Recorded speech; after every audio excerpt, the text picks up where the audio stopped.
My oasis away from the troubles of everyday life is now fully painted and ready for its next stage of life. Observe as I take you through the process of finishing the rustic timber feature wall.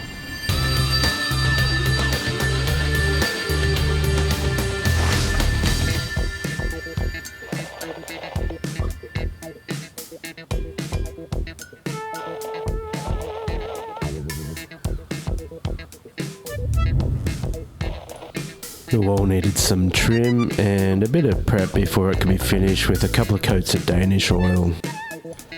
Starting with the window frame, I decided that ripping a few pieces to fit around the frame and finish flush with the face of the wall was the answer I was after. Gladly I had plenty of hoop pine planks left over from cladding the wall. I found the measurement that would work best and set up the table saw to rip a few pieces to that width.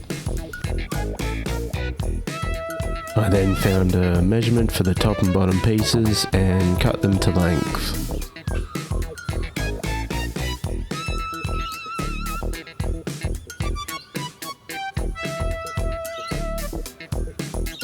Pretty straightforward stuff. The only snag was a few screw heads protruding from the studs that would interfere with the vertical strips, as can be seen in this file footage. I just marked their positions on the cover strips I'd cut and made a recess with the little router to allow for them.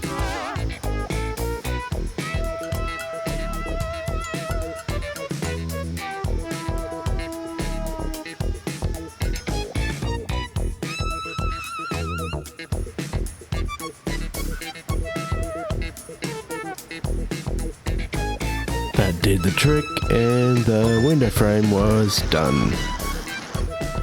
Next job was some trim around where the diagonal braces meet the wall. I wanted them to be the same size as the ones on the opposite wall, so I ripped some more leftover timber to 65 by 11 mil.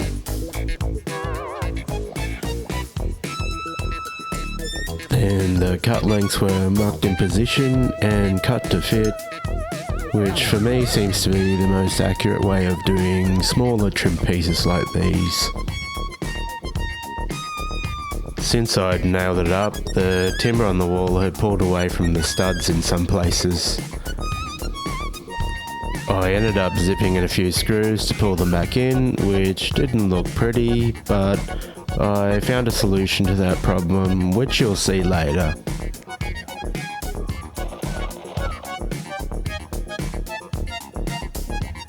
The door turned out to be somewhat painful. The plan was to line the inside of the door with more timber, which would increase its thickness to around 62mm. After visiting the hammer barn and multiple door hardware suppliers, it seemed that it would be about $300 at minimum to go with their solution. To me, that didn't represent good value, so during one of their sales rants, I came up with my own $0 solution. Spoiler alert, it worked. And also, suck it to the grumpy old salad dodger at the door handle shop, who was adamant that it wouldn't. Anyway, here's how I modified my lockable door handle to fit a 63mm thick door. I took out my old door handle box and found one that had the same mechanism as the one on the garage door. My thoughts were that I'd be able to cut up the internals of an old handle and weld them to the shed door internals to extend them, which is what I did. After checking that the handles were the same, I made up a template from some scrap timber to be doubly sure of the length I needed to extend the internals. I used the hole saw to make the hole on the edge of the piece, so I'd be able to see the handle working on the inside. And my $0 budget was blown out completely when I had to spend around $2.50 on these longer 5/32 of an inch screws.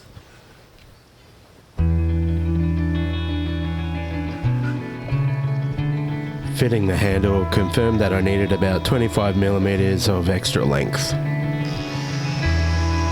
So out came the grinder.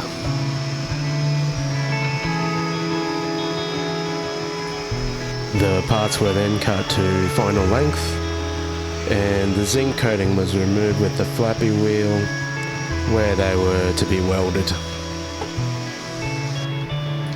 Starting with the lock tongue, the two separate parts were clamped in position and zapped together with a small tack weld. I ground that weld flat and flipped it over to tack the other side. When it came to welding the hollow square shaft, I was concerned that the molten metal may fuse to the lock tongue, welding them together. I tried to avoid this by putting the tack welds on the corners of the square shaft, which I'm happy to say did the trick.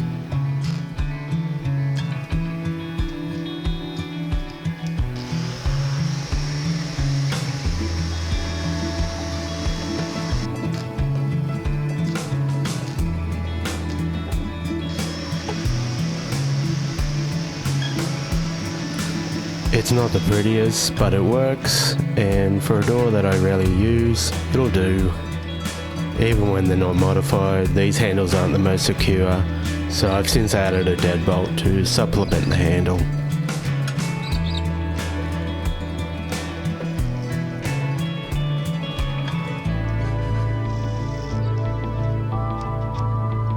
Sadly, I neglected to film the handle in action.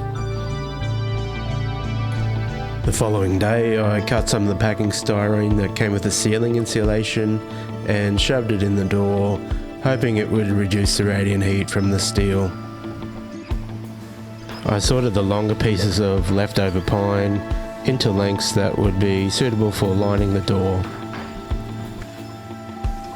Most of them had one edge that was a little rough, so I decided to run them through the table saw at a width that should fit 8 of them evenly along the face of the door.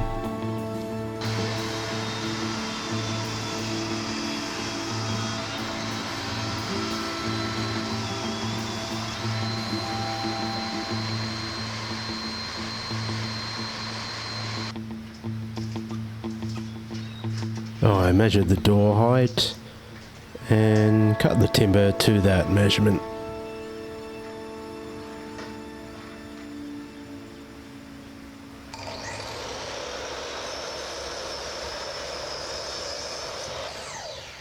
The door jambs were from thin steel angle and needed to go.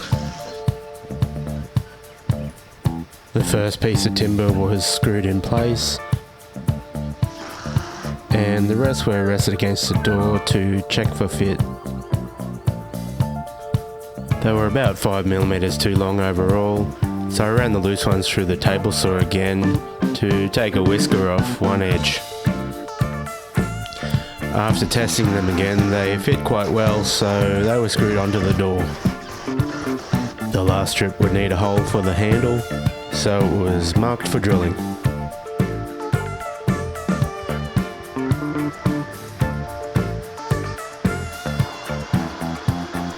Before I could screw it to the door, the steel jamb needed to be removed again.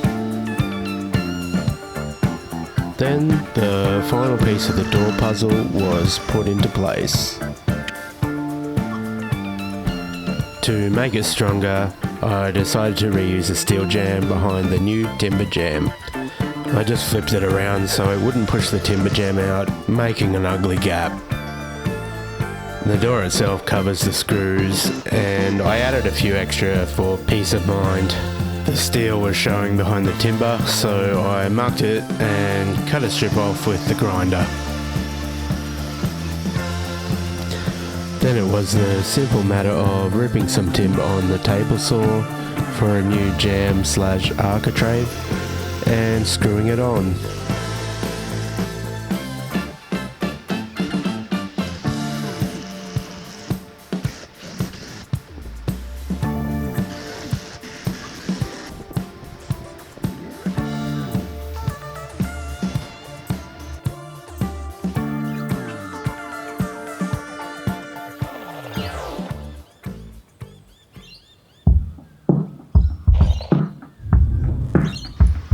I just like the look of your standard Phillips screw head staring at me in my oasis away from the troubles of everyday life. So I'm going to take care of them once and for all. After I'd picked up all the small pieces of dowel from the floor, I set about gluing them into all the screw holes that I'd just sunk into the timber. I bought this new razor saw just for the job of cutting all the dowels flush with the face of the wall. So after a few days of drying, I got stuck into doing just that.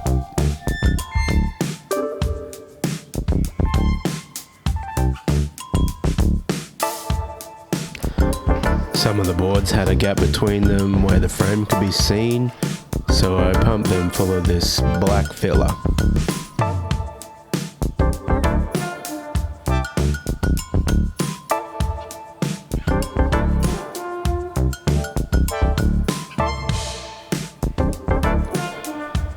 The last step before oiling up the wall was to give it a sand with a random orbital.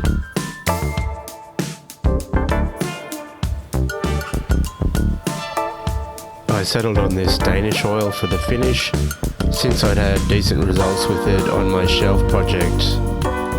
Using the same technique of rubbing on the oil with a rag, I supplemented this by using a small brush to cut in the line around the cornice and adjacent walls. Trying to keep a wet edge, I went back and forth across the wall, coating 2 or 3 boards at a time.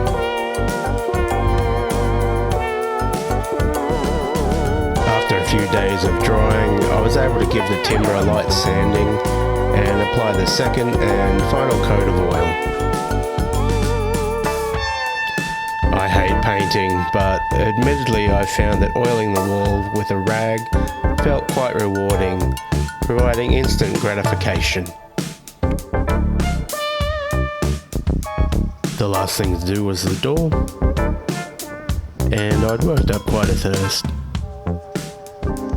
So after I cleaned up, I grabbed a beer and basked in the glory that was my oasis away from the troubles of everyday life.